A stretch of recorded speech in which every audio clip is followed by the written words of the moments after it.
Hi everyone, welcome to another special edition of Áines Tales from the Hearth. This time on New Year's Eve. So an early happy New Year to all of you. Hard to believe it's another new year, 2024 ahead of us. Here's hoping for a peaceful year. No more war, no more conflicts, peace on earth. Cheesy as it sounds, that's all I think all of us really would wish for, is peace on earth. So here's hoping 2024 brings more of that. So I hope you are all well and you are having a nice New Year's Eve, whatever you're doing, wherever you are in the world. I'm having a quiet one. I'm still a little bit dosed with the cold, and I was out last night, so having a nice quiet family night tonight. So yeah, so nice opportunity to do something different for this one, for New Year's Eve. So I did put a little a little poll up, and asked people what they would like to hear. And I know a lot of people are interested in the history of the cottage. So I thought, for a little change, it is called Áines Tales from the Hearth, not just poems. So I thought I would read a little bit about the cottage itself, the farmstead, which was known as Mayo Farmstead originally, and I thought I would do a little reading about that. So Mayo Farmstead, a brief history. Mayo was always known as the farm address, despite it not being a townland name. In the civil survey of the Kells area in 1654, most townlands of Minolty, including Mayo, were owned by members of a family called Beta, and the name Moyo, M-O-Y-O, was used in the mid-17th century and predates the Truhany name. On an 1830 Ordnance Survey map, there is evidence of a U-shaped dwelling called Mayo House, and was about 2.5 kilometres north of this present farmstead. There was also a Mayo School, half kilometre north of the cottage, which was in use up until 1960. If you go onto the blog, you'll see there's a map of the area, and I've highlighted those areas in red. By the 1830s, John Radcliffe was the landlord of the Mayo estate, and the family living here in the early part of the 20th century were called Roundtree. The last permanent occupants before myself and my late husband Joe bought the cottage were the McMahon family, the first being a John McMahon.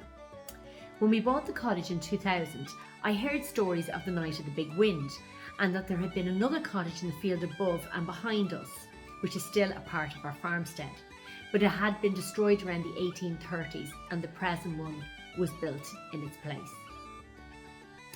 There is no evidence apart from oral tradition, and no one is entirely sure of dates, but personally I believe it, partly from all the shaped stones we found in the back field while renovating. But I also tend to think that oral history in Ireland was just as important as the written history, and I've heard the story told by various people throughout the years. Mayo was originally a mixed farm, with sheep, cattle and calves, plough horses, a pony for trap, pigs, chickens, turkeys and geese. From what I learned from Patrick McMahon, they also cropped wheats, oats, barley, hay, potatoes, root vegetables and even flax for the linen industry at one stage. They cut and dried their own turf from their own piece of bog about half a mile down the bog road, or what we now call the Ruggeen or bog road. There was a traditional Irish farm kitchen with an inglenook fireplace with cast iron fittings, bellows, and they would smoke sides of bacon in the chimney. Thankfully, myself and Joe discovered almost all of these pieces in the old shed when we bought the property, and we were able to restore them and place them back into their original setting. There would also have been a settle bed along one wall, probably where the dresser is now, and next to it there would have been a long case clock. There was no evidence of either by 2000 when we purchased the cottage, but after pulling away many concrete blocks, we had thankfully discovered the original fireplace, which was perfectly intact. Perfectly intact.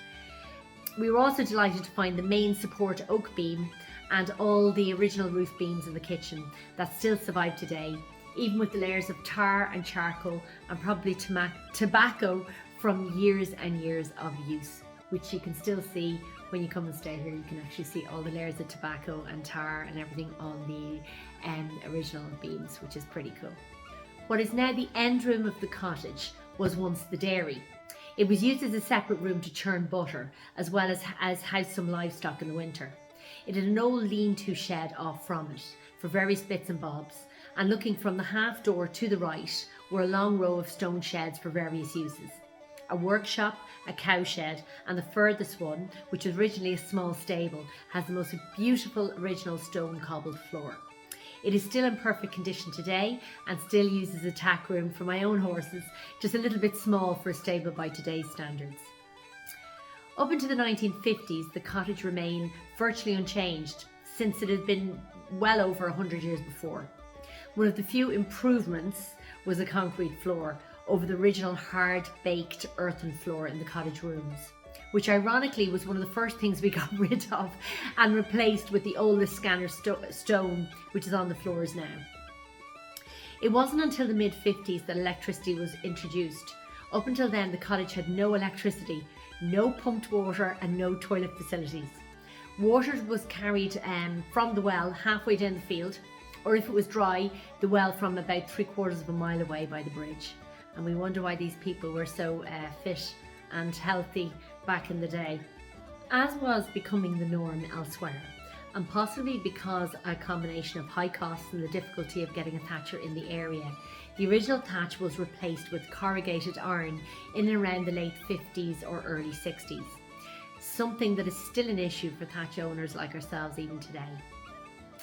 1845 to 47 were most likely the most terrible years for Ireland, during the genocide that was named the Great Famine.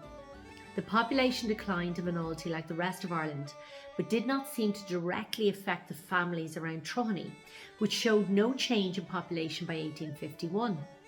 Most of the population drop seemed to happen in the following 10 years, which was more likely from emigration.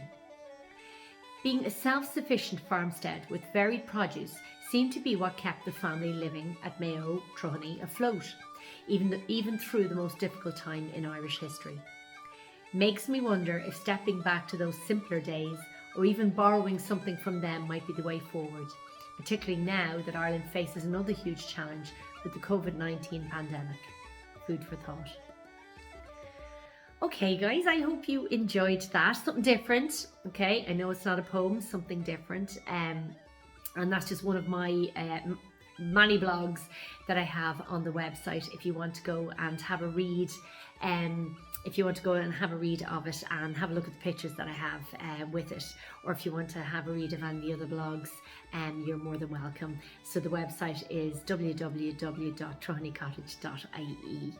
And yeah, let me know if you'd like to listen to more stories or just a mixture of the stories and poems or whatever. Let me know, and I hope you enjoyed it, and hopefully I see you all next Sunday for another episode of Áine's Tales from the Hearth. And again, Happy New Year to you all, and slán.